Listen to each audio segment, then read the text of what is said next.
Charles Bronson was born Charles Dennis Bukowski on November 3, 1921, in Ehrenfeld, Pennsylvania, as the 11th of 15 children in a Lithuanian-American family.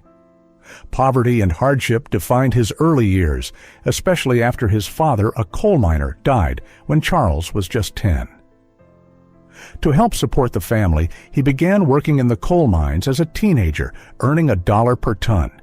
These experiences forged his stoic demeanor, blue-collar sensibility, and resilience, traits that would define his later career and iconic screen persona, a man shaped by both hardship and determination. Military service and post-war life.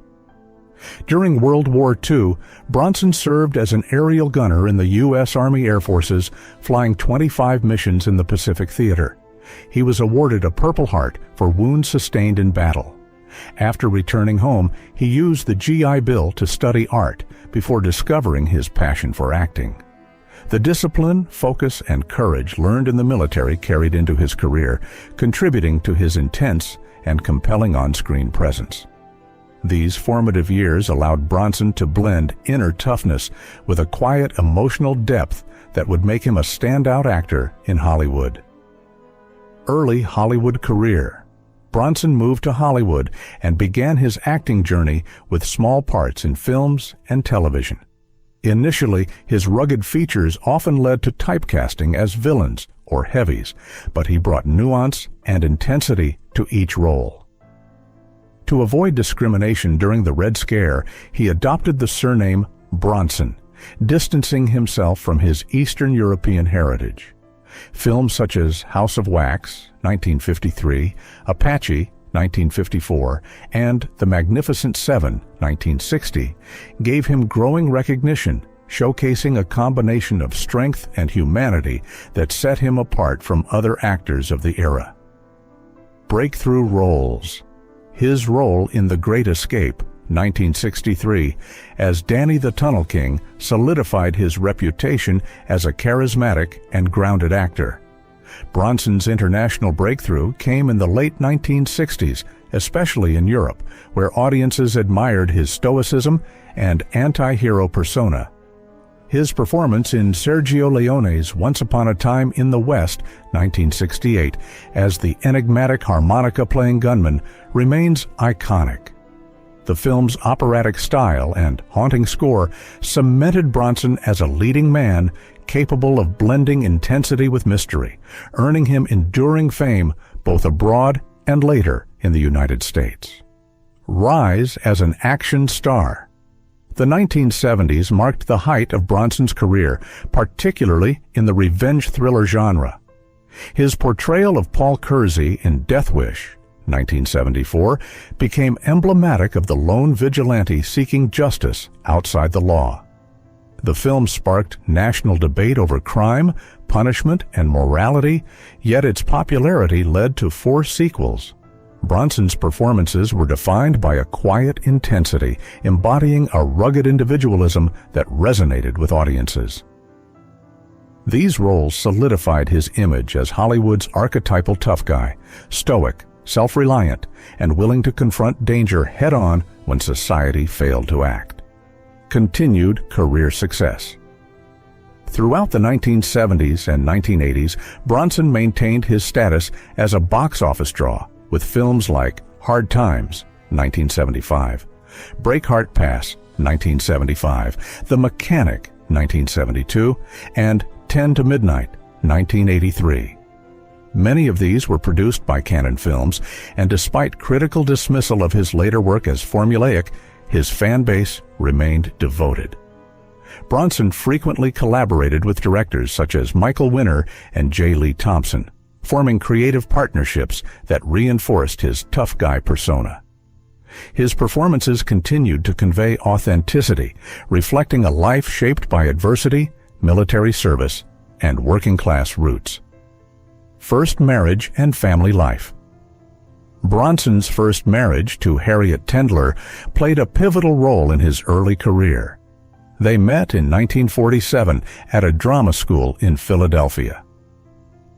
Harriet, from a well-to-do Jewish family, married Bronson despite initial family objections to his Catholic working-class background. She supported him financially while he pursued acting, often working as a radio hostess and taking on other jobs. Together, they had 2 children, Suzanne and Tony. Their marriage ended in divorce in 1965, strained by long absences, fame, and differing ambitions, though Tendler later described Bronson with admiration for his grit and resilience. Marriage to Jill Ireland. Bronson's second marriage to Jill Ireland became one of Hollywood's most iconic partnerships. They met on the set of The Great Escape, 1963, and despite Ireland being married at the time, they eventually married in 1968. Their relationship lasted over 2 decades and included a blended family of 7 children. Ireland often co-starred with Bronson, portraying roles that mirrored their real-life dynamic. Their partnership strengthened Bronson's public image while highlighting Ireland's talent. Their marriage combined contrasts.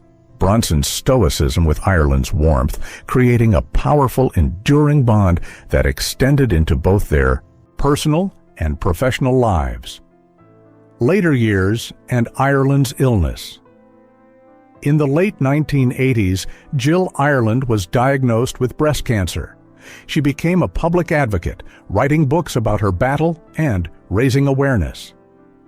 Bronson remained steadfast by her side, providing support quietly and devotedly. Ireland passed away in 1990, leaving Bronson devastated. Their life together was later dramatized in the 1991 television film Reason for Living, the Jill Ireland story, reflecting the depth of their connection. Her death marked a turning point for Bronson, highlighting the private, emotional side of a man often defined by his tough on-screen persona. Health decline and retirement. Bronson's later years were marked by declining health.